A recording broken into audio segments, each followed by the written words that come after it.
You know what? Things change, and I'm here to tell you that that is perfectly fine. I noticed recently that my overall approach to luxury shopping has changed a lot over the years. I've been buying luxury for about 15 years now, and I have been through a huge evolution in terms of how I approach overall luxury shopping. And so, since I noticed that I've really changed my approach, I just wanted to share some of my observations in case they help any of you all in your luxury shopping journey. Or also, I just wanted to get your input in case any of you all have noticed some similar types of changes in your luxury shopping. So, starting out with the first one, and it's the fact that I no longer buy luxury just because it's on sale. Now, I will link a video where I talk about how to get luxury for less, how to pay less than retail for luxury items. And it's a really great video with a lot of good tidbits in there. But I noticed that in the past, especially when I was younger, if I was somewhere and I found, something Gucci or Fendi or Ferragamo on sale, I immediately felt pressured to buy it if it was like in the right size or something like that, because I felt like I was never going to be able to afford these things otherwise. I don't know why. Maybe it's because I grew up with a little bit of like a scarcity mindset. A lot of you all from immigrant households might be able to relate to this, but I just felt like if I passed on, the Fendi shoes that were marked down or the Gucci bag that was on sale, that I'd never have the chance to get it again. So I always felt pressured to buy luxury things when I saw them on sale if they worked for my lifestyle, because I felt like there was never going to be that opportunity to get them again. But the trouble with doing that is a lot of times you end up buying things that aren't totally right for you. Yeah, the shoes might fit, or yeah, the bag might be a style that you want. But was it in the color that you wanted, or was it in the material that you wanted, or was it the right size that you wanted? Probably not. And so then what would happen was that I ended up buying what looked to be on paper like these great luxury items on sale, but then I didn't end up using them as much as the things that I've often paid a little bit more for, because they weren't quite right for my lifestyle. So I've just learned that even when I see something that looks really appealing, even for instance, like when I go to Chanel and there is Chanel on sale, right? I do not have to buy everything that fits. I do not have to buy everything that works for me just because it's on sale. I can say no, because the beauty of luxury is that these things last for a long time, right? And trends come and go, but the classics, they're pretty much here to stay.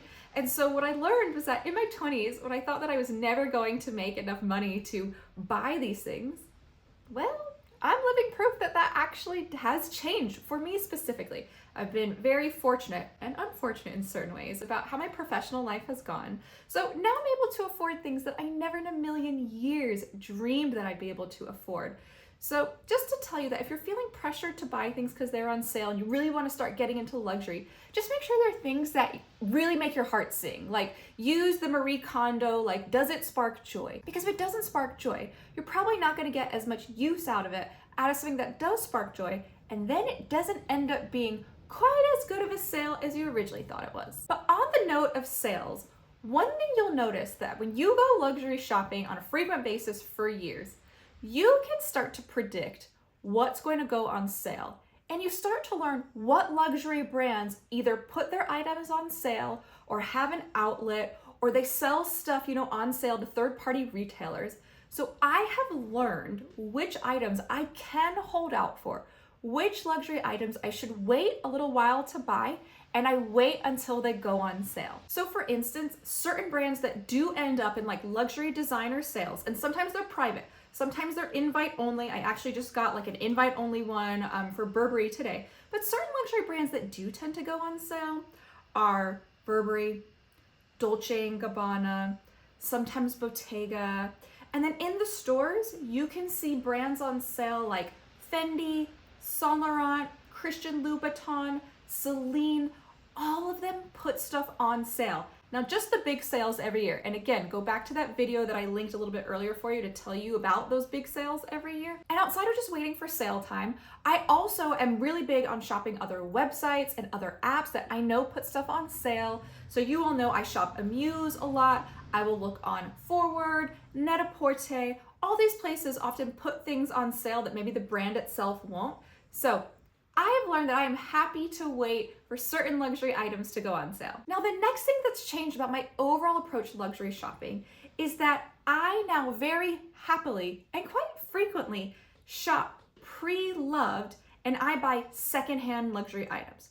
Now, if you had asked me about this in my 20s, I would have been like, ew, gross. Why would I want someone else's old handbag or someone else's old shoes? Like, ugh.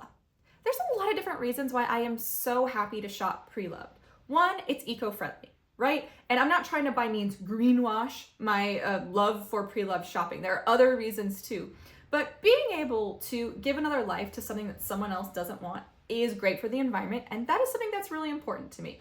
So I love the eco-friendly aspect of it. I also love that you are able to get things that you often can't get in stores.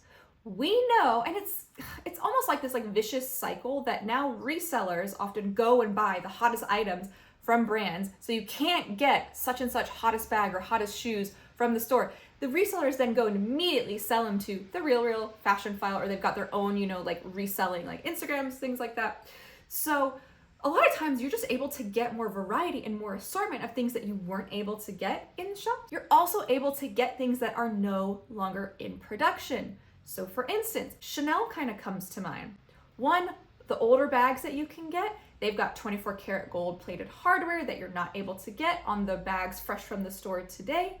You're also able to get other styles that they don't make anymore, other materials that they don't make anymore. For instance, you all know that I bought my Chanel Caviar rectangular mini flat bag in the navy color.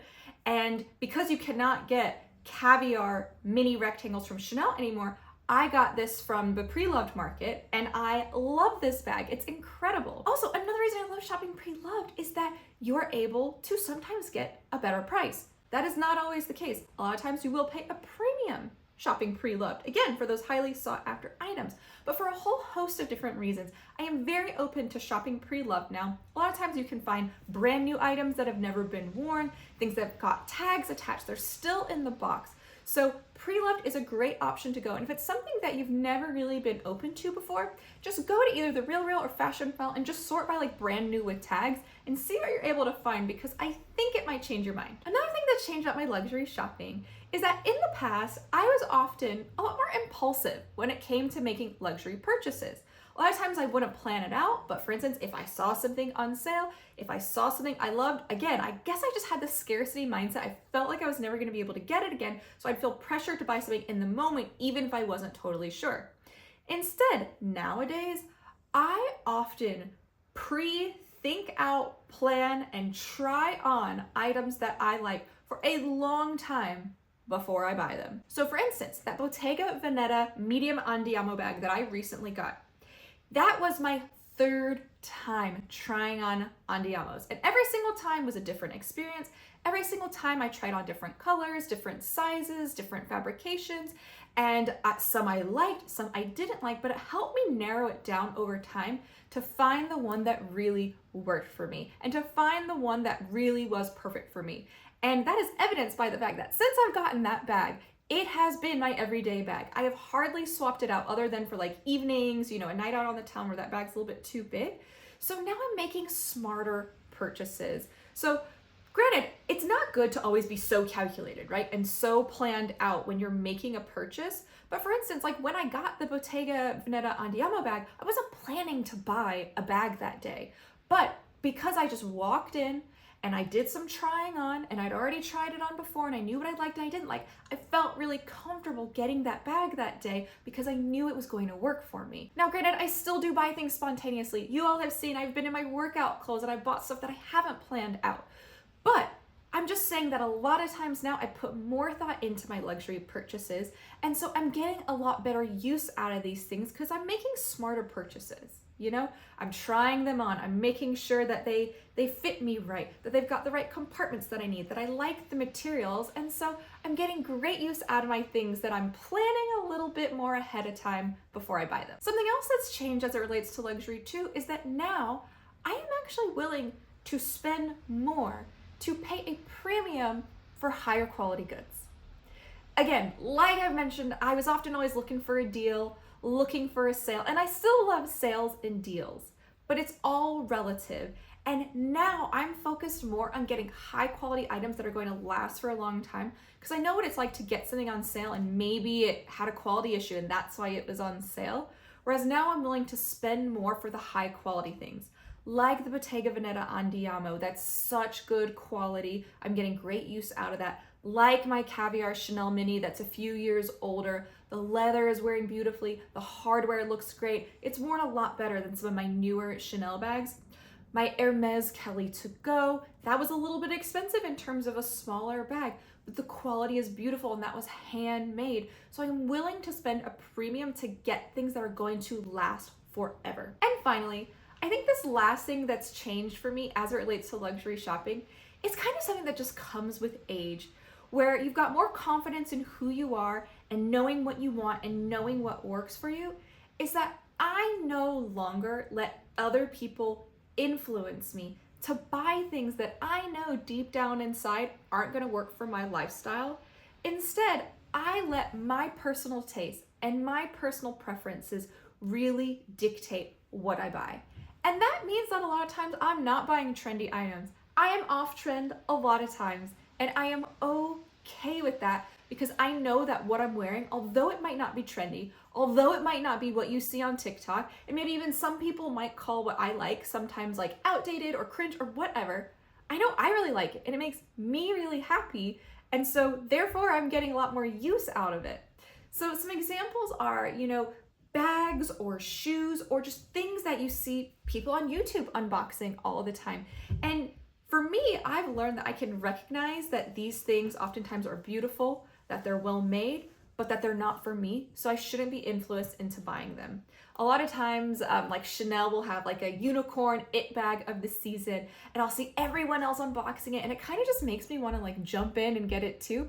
But I realized that like I know X bag won't work for me, or Y bag won't work for me, and there's a reason that I wasn't initially drawn to it, and the fact that other people are showing it to me doesn't mean that I should then become drawn to it. But on the flip side, if an influencer or just someone on social is putting up good reasons or a good argument for why I should reconsider something, it's always good to listen to facts, and you can always change your mind. But if you know deep down something still isn't right for you, please don't ever feel forced to buy something just because it will make you fit in. Because at the end of the day, you're not going to end up using it, and it's going to be a waste of money. And I feel like that is a very common trend amongst all of the aspects that I've shared today.